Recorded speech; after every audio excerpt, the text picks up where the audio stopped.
जी, अस्सलाम वालेकुम। आज एक दफ़ा फिर हम आपके पास टेक्निकल एनालिसिस लेके आए हैं। सबसे पहले आज हम जो है वो कराची इंडेक्स 100 इंडेक्स का देखेंगे कि केएसई 100 इंडेक्स क्या, क्योंकि काफ़ी हाई से 190 89 से वापस वो आया है।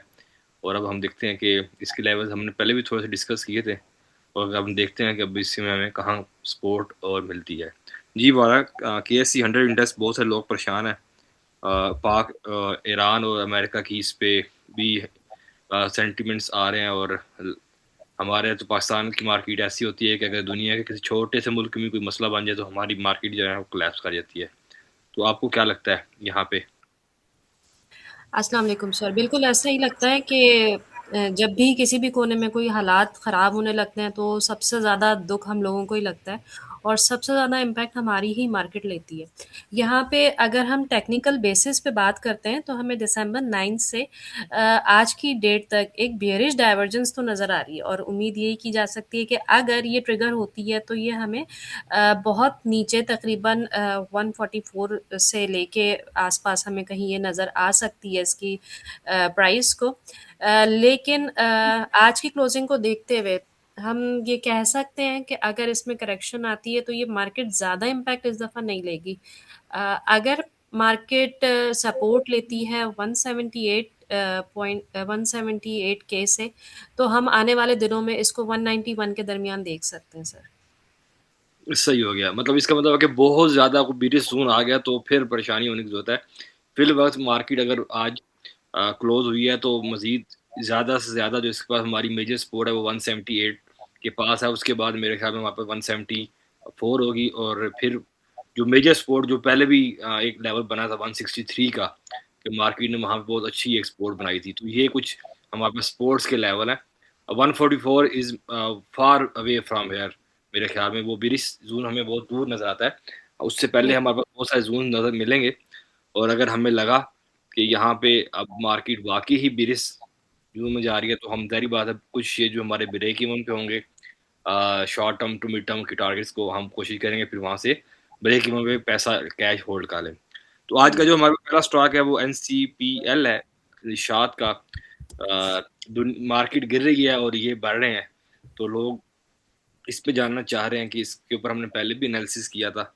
तो पहले आज आप मुझे बताएं कि ग्राफिकल हमें इसमें क्या नज़र आता है टेक्निकल बेसिस पे, देन मैं इसके नंबर्स भी शो बताता हूँ। बिल्कुल सर। मार्केट में हमें उतार चढ़ाव नज़र आ रहा है, प्रेशर नज़र आ रहा है, लेकिन निशात के जो स्टॉक्स हैं वो बहुत तेज़ी से हायर हाई बनाते जा रहे हैं। इवन बहुत ज़्यादा गैप्स भी हमको नज़र आ रहे हैं। मार्केट पाकिस्तान की चलती स्पेकुलेशंस और न्यूज़ की बेस पे और यहाँ पे भी न्यूज़ का एक हाथ बहुत ज़्यादा में नज़र आ रहा है। आने वाले दिनों में अगर ये वैसे तो ज़्यादा चांसेस हैं कि ये इन फेयर वैल्यू गैप्स को फिल करने के लिए नीचे आएगा। लिक्विडिटी स्वीपिंग भी हमें दिख सकती है, या एक आध छोटा सा पुल बैक भी नज़र आ सकता है और आने वाले दिनों में हमको ये 80 टू 90 के दरमियान नज़र आ सकता है। सही हो गया, तो वो नज़र भी आता है। अगर हम वॉल्यूम्स की बात करें, मैंने पहले भी ये शेयर का डिस्कस किया, तो मैंने ये बताया था कि इसके जो अगर फाइनेंशियल नंबर की बात करें ना, तो कंपनी ने क्वार्टर चार का जो 25 का क्वार्टर था उसमें माइनस की क्लोजिंग थी, पर क्वार्टर वन में कंपनी ने जो है पॉजिटिव क्लोजिंग की थी 552 मिलियन की नेट प्रॉफिट के ऊपर, जो कि बड़ा ह्यूज नंबर था। और यही वजह है शायद आज जो है इसके अंदर हमें वॉल्यूम भी नज़र आए। शेयर प्राइस जो है वो 66.35 से 70 के दरमियान रही है, और आज इसमें वॉल्यूम जो है वो बड़ा हैवी नज़र आया, जो कि हमें ग्राफ के अंदर भी नज़र आ रहा है कि 36.65 मिलियन का वॉल्यूम हमें निशात चुनिया पावर लिमिटेड के अंदर नज़र आया। तो ये सारी चीज़ है। कोशिश ये करनी चाहिए कि वो लोग जिन्होंने प्रॉफिट टेकिंग करनी थी वो पार्शियल प्रॉफिट, जो शॉर्ट टू मिड टर्म जिन्होंने टारगेट्स रखे होते हैं, वो कोशिश किया करें कि ओवरऑल मार्केट के साथ भी चलें, जहाँ जहाँ हल्की हल्की प्रॉफिट टेकिंग का मौका मिले वहाँ पे वो करते भी रहें। नेक्स्ट शेयर है हमारे पास नेशनल फूड, NATF। और NATF के बारे में ये है कि ये एक अच्छी ऐसी कंपनी है जो, जिसके अंदर आप SIP के हमारे से हमारे पास बहुत क्वेश्चन आते हैं, हम कहते हैं कि यार नेचुरल फूड जो है वो काफ़ी अच्छा शेयर है SIP के लिए। अगर मैं आज इसकी इंट्राडे की बात करूँ तो 412.50 से 421 के आसपास ये रहा, और इसके ऊपर हमने पहले भी डिस्कशन की थी। इस शेयर ने काफ़ी अच्छी एंट्री पॉइंट 402 401 के पास भी दिया था, और आज भी इसमें वॉल्यूम जो है वो थोड़े से निस्बतन पिछले दिनों के मुकाबले में वॉल्यूम बहुत कम थे, 1,86,000 का वॉल्यूम था। जी वारिस के ऊपर आप क्या कहती हैं? जी सर, नेशनल फूड्स ने पिछले दिनों में एक अच्छी मूव भी दी है, इसके फाइनेंशियल भी बेहतर और अच्छे होते जा रहे हैं। हम एक्सपेक्ट ये करेंगे कि ये आने वाले दिनों में एक अच्छी मूव हमें दे सकता है, लेकिन उससे पहले तकरीबन 70 टू 80% चांसेस हैं कि ये तकरीबन 386 थ्रू 398 के वैल्यूज़ को टच कर सकता है। यहाँ से ये सपोर्ट लेके ऊपर की तरफ जा सकता है, और वही हमें 499 टू 510 के दरमियान हमें ये नज़र आ सकता है। सही हो गया। इसका मतलब ये है कि अगर ये अपना बिरिश ज़ोन में, जैसे अभी हमें थोड़ा-सा ग्राफ के अंदर नज़र भी आ रहा है, और क्योंकि आरएसआई भी डाउन ट्रेंड की तरफ ही मूव कर रहा है, तो इसका मतलब है कि अगर यहाँ से जाता है तो वो लोग जो नेशनल फूड में एसआईपी भी करना चाहते हैं, और अगर वो एंट्री भी लेना चाहते हैं, तो वो इन लेवल्स को 384 से लेके 400 के दरमियान इन शेयर के अंदर थोड़ी-थोड़ी बाइंग की। अगर हम हमेशा यही कहते हैं कि जब आपने बाइंग करनी होती है, तो बाइंग के अंदर भी आप कोशिश करें कि थोड़ी-थोड़ी बाइंग कीजिए। ऐसा ना हो कि आपने लेट्स सपोज़ 1000 शेयर लेना है और 1000 शेयर आप मार्केट रेट के ऊपर अभी खरीद लें। तो कोशिश ये है कि 100-100 शेयर्स की बाइंग करें, ताकि आपकी एवरेज अच्छी हो सके। बिल्कुल नेक्स्ट हमारे सही। पास एनपीएल भी है, वो भी निषाद का ही है, और उसके अंदर भी हमें नज़र यही आया कि पिछले कुछ दिनों से जैसे ही जैको की न्यूज़ आई है और निषाद की सारी कंपनीज़ ही अच्छा दे रही हैं। इसके अंदर भी आज हमें जो है वो इंट्राडे ₹90 से ₹98 के दरमियान शेयर रहा, और इसके अंदर भी आज हमें वॉल्यूम जो है 42.61 मिलियन का रहा। और जो अक्सर हम ये बात कहते हैं कि ये वॉल्यूम बहुत मैटर करता है कंपनी की प्राइस उठाने के लिए। जैसे हमने लास्ट भी डिस्कस किया था कि जब तक वॉल्यूम नहीं लगते, तब तक शेयर की प्राइस उठती नहीं है। जैसे हम गैल के अंदर भी लोग हमसे सवाल करते हैं, जी गैल क्यों नहीं उठते? तो हम यही कहते हैं कि जी वॉल्यूम। अब देखें, एनपीएल में अगर 42,000 या 91 मिलियन का वॉल्यूम लगा, तो प्राइस भी आज उसने अच्छा मूव दिया। तो इसके भी अगर मैं फाइनेंशियल्स की बात करूँ, तो मेरे पास क्वार्टर 1 2026 के फाइनेंशियल मौजूद हैं। 584.30 मिलियन का नेट प्रॉफिट है इनके पास, और जो सेल्स हैं वो 1.67 बिलियन है। जी वारिस के ऊपर आपका क्या एनालिसिस है? जी सर, बिल्कुल इसने एक बहुत अच्छी मूव दी है, लेकिन चार्ट्स के ऊपर छोटी-सी एक डाइवर्जेंस, बेयरिश डाइवर्जेंस भी नज़र आ रही है। वॉल्यूम फ़िलहाल बहुत अच्छा है, जब तक इसकी रैली बनती है हम इसको एन्जॉय कर सकते हैं, लेकिन हम एक चांस ये भी रखेंगे, तकरीबन आने वाले कुछ दिनों में 40 टू 50% चांस होगा कि ये अपनी इस डिमांड ज़ोन को दोबारा हिट करता है, जो कि 68.9 से 82 के दरमियान है। इसका मोमेंटम इज़ द अभी अल्हम्दुलिल्लाह बहुत अच्छा स्ट्रॉन्ग मोमेंटम है, लेकिन हम पुल बैक के चांसेस को अभी छोड़ नहीं सकते। इसकी अल्टीमेट डिमांड ज़ोन 117 से 126 के दरमियान हमें नज़र आ सकती है, सप्लाई सो ज़ोन। बिल्कुल सही हो गया। नेक्स्ट शेयर हमारे पास गैल है, और गैल के ऊपर भी बहुत सारे लोगों के हमें कमेंट आते हैं कि गैल क्यों नहीं ऑटो सेक्टर के अंदर उस तरह से मूव कर पा रहा। तो उसकी एक रीज़न तो आपको सब समझ ही आ गई होगी, जो जाहिर बात है, जो भी रिसेंटली जैको की न्यूज़ आई। इंटरडे की बात कीजिए तो 539 से 554 के दरमियान यह ट्रेड किया है, और वॉल्यूम इसमें भी हमें निस्बतन कम नजर आया, 4,24,000 का वॉल्यूम था। फाइनेंशियल्स हमने बहुत दफ़ा डिस्कस किया, और इसका लास्ट जो क्वार्टर 26 का फाइनेंशियल था वो भी ठीक था। 823 मिलियन का जो प्रॉफिट अर्न किया नेट प्रॉफिट कंपनी ने। तो इसके ऊपर क्या है कि इसकी जो मेजर सपोर्ट है हमें हमारे पास 530 से 520 के दरमियान। तो क्या ये अब उस डिमांड जोन के अंदर जाता जा रहा है? सर बिल्कुल हम ये बात कह सकते हैं, क्योंकि तकरीबन 13 अक्टूबर से ये एक कंसोलिडेशन में चल रहा था। उम्मीद ये की जा रही थी कि आने वाले दिनों में ऑटो सेक्टर में जो एक चेंजेस आ रहे हैं, पॉलिसीज़ चेंज हो रही हैं, उसकी वजह से हम इसमें एक बहुत अच्छी रैली देख सकते थे। लेकिन रिसेंटली जो जैको की न्यूज़ के बाद और प्राइस में काफ़ी हमें सेलिंग प्रेशर नज़र आया। अब हम ये चीज़ देख सकते हैं, हम स्पेकुलेट ये कर रहे हैं कि ये 480 के आसपास पुल बैक कर सकता है, और उसके बाद इंशाल्लाह ये हमें एक अच्छी मूव देता हुआ नज़र आएगा। सही। नेक्स्ट हमारे पास शेयर है नेशनल रिफाइनरी, और नेशनल रिफाइनरी का जो इंट्रा डे रहा है वो 428.12 से 439 के दरमियान रहा है, और इसमें भी हमें जो वॉल्यूम नज़र आए वो 1.14 मिलियन के नज़र आए हैं। अगर मैं इसके क्वार्टर रिजल्ट 2026 का जो पहला क्वार्टर था उसके मैं आपके साथ रिजल्ट शेयर करूं, तो कंपनी की जो सेल्स थी वो 79.57 बिलियन थी, और उसके ऊपर कंपनी ने जो प्रॉफ़िट अर्न किया था वो 1.03 बिलियन। तो इसके ऊपर अब आपको क्या चीज़ नज़र आती है? फिर आप क्या कहते हैं इसको? क्योंकि इसका आरआईसी को हमें 53 के आस-पास नज़र आ रहा है। बिल्कुल सर, आरएसआई फ़िलहाल न्यूट्रल ज़ोन में है, लेकिन यहाँ पे एक बेयरिश डाइवर्जेंस बनती हुई नज़र आ रही है। स्टॉक की प्राइस भले थोड़ा-सा ऊपर जा सकती है, लेकिन उसके बाद ज़्यादा चांसेस ये हैं कि ये अपनी एक डिमांड ज़ोन, जो कि एक स्ट्रॉन्ग डिमांड ज़ोन है, उसको ये टच कर सकता है। 362 से 386 के दरमियान हमें ये डिमांड ज़ोन नज़र आती है। मोमेंटम की बात करते हैं तो मोमेंटम भी बहुत ज़्यादा स्ट्रॉन्ग नहीं है। हाँ, अलबत्ता एक बेहतरी की तरफ ये हैगा, लेकिन अगर ये इस डिमांड ज़ोन को टच करता है, रिस्पेक्ट करता है, तो हमें अगली इसकी सप्लाई ज़ोन 455 से 497 के दरमियान नज़र आती है, या 500 के पास। जी, नेक्स्ट हमारे पास शेयर है मेडको, मेडको फूड्स। और मेडको फूड के अंदर भी जो हमें आज प्राइस इंट्राडे रही है वो 66.1 पैसे से 68.99 रहा है, और इसमें भी हमें वॉल्यूम 2,09,000 का वॉल्यूम नज़र आया है। अगर इसके फाइनेंशियल्स की बात की जाए तो फाइनेंशियल्स जो है वो क्वार्टर 4 में से क्वार्टर 1 2026 के बेहतर है। 6.7 बिलियन की सेल्स पे कंपनी ने 1,46,000 मिलियन 146 सॉरी 146 मिलियन का प्रॉफिट अर्न किया था इसके अंदर। तो क्या ये हमें जो प्रॉफिट्स हैं वो हमें ग्राफ पे इस तरह से नज़र नहीं आ रहे? इसके ऊपर क्या आपका एनालिसिस है? क्योंकि इसने एक अच्छी रैली तो पीछे दी थी, और उसके बाद ये अपना बहुत से लोग यहाँ पे स्टक भी हो चुके हैं उस ज़ोन के अंदर। जी सर, बिल्कुल इसने एक अच्छी रैली दी थी। एक ये बेहतरीन किस्म के वेव स्ट्रक्चर को इसने फ़ॉलो किया था, और अब ये एक करेक्शन फ़ेज़ में आया हुआ है। उस रैली के बाद इसको मूव कूल डाउन तो होना था।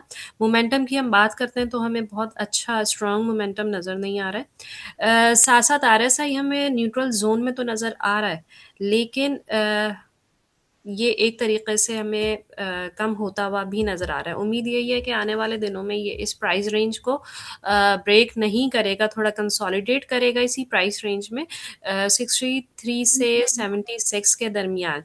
यहाँ पे फ़िलहाल ये अपनी ईएमए 20 और 50 के बीच में मौजूद है। तो अगर जो इसमें स्टक हैं वो होल्ड कर सकते हैं, तो होल्ड करें, और आने वाले दिनों में इंशाल्लाह हो सकता है थोड़ा कंसोलिडेशन के बाद ये एक अच्छी मूव दी जाए। सही हो गया। नेक्स्ट हमारे पास गनी ग्लोबल होल्डिंग है, जीजीएल। और जीजीएल के ऊपर भी आज जो प्राइस की बात की जाए तो 24.50 से 25.26 के दरमियान रहा, और आज उसका जो वॉल्यूम था 1.08 मिलियन रहा। अगर मैं इसके आपके साथ क्वार्टर 1 2026 के फाइनेंशियल्स की बात करूं, जो कि 14.23 मिलियन है, और उस पर कंपनी ने सिर्फ 7.35 मिलियन का प्रॉफिट कमाया। तो क्वार्टर 1 के अंदर भी इसके रिजल्ट्स काफ़ी मार्जिन कम थे, क्वार्टर 4 25 के अंदर भी कम थे। सिर्फ और सिर्फ क्वार्टर 3 2025 का जो क्वार्टर था उस पे नंबर्स कंपनी के बहुत अच्छे थे। अच्छा, यही वजह थी कि शायद लोगों को क्योंकि मैंने पहले भी इस चीज़ को आइडेंटिफाई किया है कि जो गनी कंपनी है, गनी की अक्सर जो गिलास कंपनी जितनी भी कंपनीज होती हैं, ये गर्मियों के अंदर जो है ना, ये इसके अंदर एक रैली भी नज़र आती है, तो हमें वो नज़र भी आता है। तो इसमें आपको क्या नज़र आ रहा है? अब ये मज़ीद किस डिमांड को हिट करता नज़र आ रहा है? क्या ये 20 से 22 के दरमियान जाता हुआ नज़र आ रहा है? बिल्कुल सर, मुझको ये तकरीबन 21 टू 23 के दरमियान एक मूव देता हुआ नज़र आ रहा है। चूँकि अभी सर्दियाँ हैं, और हम इसकी बात हुई है कि गर्मियों में एक ग्लास सेक्टर की अच्छी मूव हम देख सकते हैं, तो गर्मियों में ही हम एक्सपेक्ट करते हैं कि ये आने वाले दिनों में, गर्मियों में स्पेशली 35 टू 37 के दरमियान हमें मूव देता हुआ नज़र आ सकता है। मोमेंटम इसका भी बहुत ज़्यादा स्ट्रॉन्ग नहीं है, तो ज़्यादा चांसेस यही हैं कि ये एक नीचे टैप करेगा, एक नीचे हमें मूव दे के फिर ऊपर जाता हुआ नज़र आ सकता है। सही हो गया। नेक्स्ट शेयर हमारे पास है आरिफ हबीब वालों का, AHCL। और AHCL भी अगर मैं बात करूं तो आज उसकी जो इंट्रा डे प्राइस की बात करूं तो 16.90 से 17.35 के दरमियान ये रहा, और इसमें जो वॉल्यूम आज हमें नज़र आए वो 4.29 मिलियन के वॉल्यूम हमें इसमें नज़र आए। और इसके क्वार्टरली रिजल्ट अभी हमारे पास 2026 पहला क्वार्टर पे 15.5 बिलियन का नेट प्रॉफिट हमें इसमें नज़र आता है। तो इसके ऊपर क्या कहते हैं? ये हमारे पास एक आया था कि इसके अंदर भी लोग काफ़ी सारे स्टक हुए हुए हैं। सर जो लोग स्टक हुए हैं उनके लिए अच्छी खबर ये है कि वो इंशाल्लाह जल्दी यहाँ से बाहर निकल सकते हैं। यहाँ पे हमें थोड़ा-सा एक पुल बैक नज़र आ सकता है, ये ज़्यादा से ज़्यादा अगर नीचे आता है तो तकरीबन 15 से 16 के दरमियान ये हमको थोड़ी-सी एक सपोर्ट लेता हुआ नज़र आएगा और आने वाले दिनों में हम इसको इंशाल्लाह जल्दी 21 टू 24 के दरमियान मूव करता हुआ देखेंगे। सही हो गया। नेक्स्ट शेयर में हमारे पास शेयर है वो घाटी है, GATI।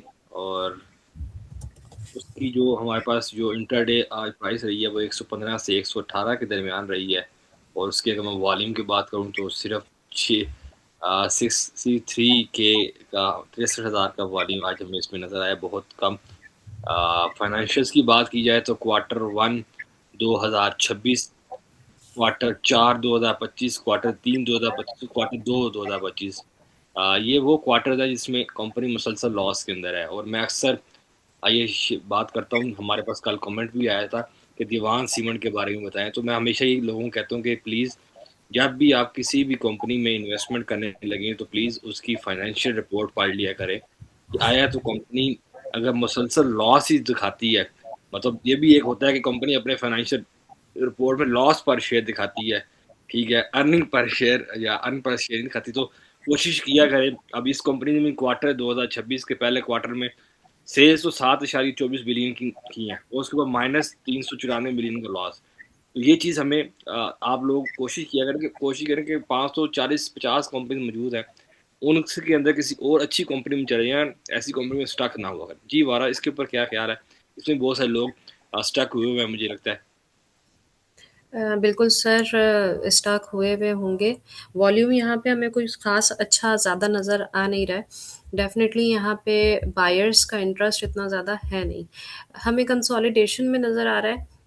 ये स्क्रिप्ट तकरीबन 11 अगस्त से और आने वाले दिनों में भी अभी चांसेस हैं कि ये थोड़ा कंसोलिडेट करता है, फाइनेंशियल्स बेहतर होते हैं, हालात बेहतर होते हैं, तो ये जल्द हमें एक बुलिश मूव देता हुआ नज़र आएगा और मैक्सिमम 210 टू 250 के दरमियान ये दिखाई दे सकता है, अगर इसके फाइनेंशियल्स बेहतर होते हैं तो। सही, बट क्योंकि फाइनेंशियल अगर इसका रिकॉर्ड देखा जाए तो वो हमें इसमें बेहतरी नज़र आती नहीं, पिछले 4-5 क्वार्टर से हमें लॉस में ही नज़र आ रही है। लास्ट कंपनी आज की हमारे पास जो है वो कोई फूड इंडस्ट्री है।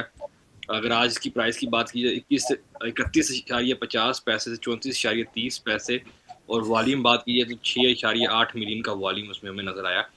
क्वार्टरली बात की जाए तो कंपनी ने क्वार्टर 2 2025 का दूसरा क्वार्टर में लॉस था, क्वार्टर 3 में कंपनी का प्रॉफिट था, क्वार्टर 4 में कंपनी का लॉस था, और क्वार्टर 1 में कंपनी ने हैरत अंगेज तौर पे प्रॉफिट रिकवर किया। 425 मिलियन की सेल्स क्वार्टर 1 2026 में, उस पर कंपनी ने जो प्रॉफिट अर्न किया वो 3.54 मिलियन किया। तो ग्राफ इसके क्या कहते हैं, RS वाली बात है, डाउन ट्रेंड अब हो रहा है।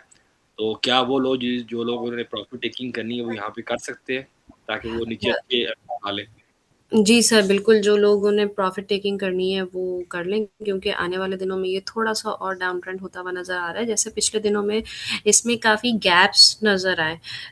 कुछ स्पेकुलेशंस थी इसकी अपनी अ, मूव और मैनेजमेंट के हिसाब हवाले से, जिसकी वजह से हमें ये मूव देखने को मिली थी। लेकिन इंशाल्लाह ये हमें अगर इस डिमांड ज़ोन को ये तोड़ता नहीं है, 25 के दरमियान लेवल को ये से रिवर्स हो जाता है, तो हम इंशाल्लाह इसको एक अच्छी मूव के साथ बुलिश रैली को फॉलो करता हुआ देखेंगे कि जैसे कि आपने लास्ट रिजल्ट के बारे में बताया पॉजिटिव आए, तो इससे आने वाले दिनों में बायर्स का इंटरेस्ट डेवलप हो सकता है। सही हो गया। अब हमारे पास कुछ शेयर्स जो आप लोगों ने कमेंट किए थे उनमें से कुछ आधे शेयर्स आज हम शामिल करेंगे, आधे हम कल वाले सेशन में शामिल कर लेंगे। तो जी वारा, कल कुछ कमेंट हमारे पास आए थे, उसमें दीवान सीमेंट था, उसके ऊपर थोड़ा सा बता दें हमें। जी सर, इसकी डिमांड ज़ोन इसका 12.8 है और इसका सप्लाई ज़ोन 16 पड़ेगा हमें। लेकिन ये बात याद रखें कि ये एक डाउन ट्रेंड में जा रहा है। ग्रेजुअली इसके बाद हम ये उम्मीद कर सकते हैं, चार्ट्स पे नज़र आ रहा है कि ये नीचे जा सकता है। सही। नेक्स्ट एक हमारे पास शेयर था गैल, हमने ऑलरेडी डिस्कस कर लिया। तो बैंक इस्लामी के बारे में थोड़ा सा बता दें। जी, बैंक इस्लामी की जो डिमांड ज़ोन है वो 30 के आस-पास बनती है। इसके बाद सप्लाई इसकी 38 के बाद नज़र आएगी। सही। CPHL सिटी फार्मा इंडस्ट्री के ऊपर थोड़ा सा बता दें। जी सर, सिटी फार्मा थोड़ा डाउन जाएगा और 80 से ये डिमांड ज़ोन अपनी बनेगी और इसकी सप्लाई ज़ोन फिर 95 और उससे थोड़ा फिर ऊपर जाएगी। ट्रायंगल फॉर्मेशन बना रहा है, इंशाल्लाह जब ब्रेकआउट देगा तो फिर ये अच्छी मूव दे सकता है। सही। केएमएल कोहिनूर मिल हमारे पास कल कमेंट आया था। जी सर, डिमांड ज़ोन इसकी तकरीबन 13 बनती है और सप्लाई 14 के आसपास होगी, लेकिन इसमें भी ख़्याल ये रखा जाए कि ये एक बेयरिश इसमें डाइवर्जेंस बनती भी नज़र आ रही है, तो ये नीचे जा सकता है। GCWL। GCWL सर 19 इसकी डिमांड जोन है और 28 इसकी सप्लाई जोन बनती है। बुलिश डाइवर्जेंस इसमें बन रही है, इंशाल्लाह अगर ये सब अच्छा रहता है, इसका मोमेंटम इसी तरह कंटिन्यू रहेगा तो ये एक बुलिश रैली हमें देता हुआ नजर आएगा। सही। और लास्ट है हमारे पास GHGL, बाकी हम कल कमेंट में शामिल कर लेंगे। GHGL में भी सर 35 इसकी डिमांड जोन है और इसकी सप्लाई जोन 37 बनती है। उसके बाद ये दोबारा 33 को टच कर सकता है और वहां से फिर ये एक अच्छी रैली हमें देता हुआ नजर आएगा, बुलिश रन में हायर हाई बनाएगा। जी बिल्कुल ठीक हो गया। थैंक यू सो मच वारा, और आज हम अपना सेशन यहाँ पे कंप्लीट करते हैं। इंशाल्लाह जो कमेंट्स हमारे पास रह गए हैं, मेरे पास वो सारे शेयर्स लिखे हैं। इंशाल्लाह बाकी हाफ ऑफ द कमेंट्स जो है वो हम कल शामिल करेंगे, क्योंकि हमने डेली की वो कंपनीज भी आप लोगों के साथ शेयर करनी होती हैं। हम जस्ट इस तरह नहीं होता कि यार जो कंपनी ऊपर जा रही है उसी पर डिस्कशन करें। हमारी कोशिश ये होती है कि वो कंपनीज भी डिस्कस करें जो कि डाउन ट्रेंड के अंदर या बेरिश जोन में या कंसोलिडेट फेज में जाती हुई नजर आती हैं, ताकि वो लोग अगर किसी व्हाट्सएप ग्रुप की कॉल पे या किसी वजह से वो किसी हाई एंड के ऊपर वो शेयर बाय कर लेते हैं, तो वो एज सुन एज पॉसिबल अपना कम लॉस में वहाँ से निकल जाएं। तो इंशाल्लाह कल आपके साथ एक नए सेशन के साथ हाजिर होंगे। तब तक के लिए अल्लाह हाफिज़। अल्लाह हाफिज।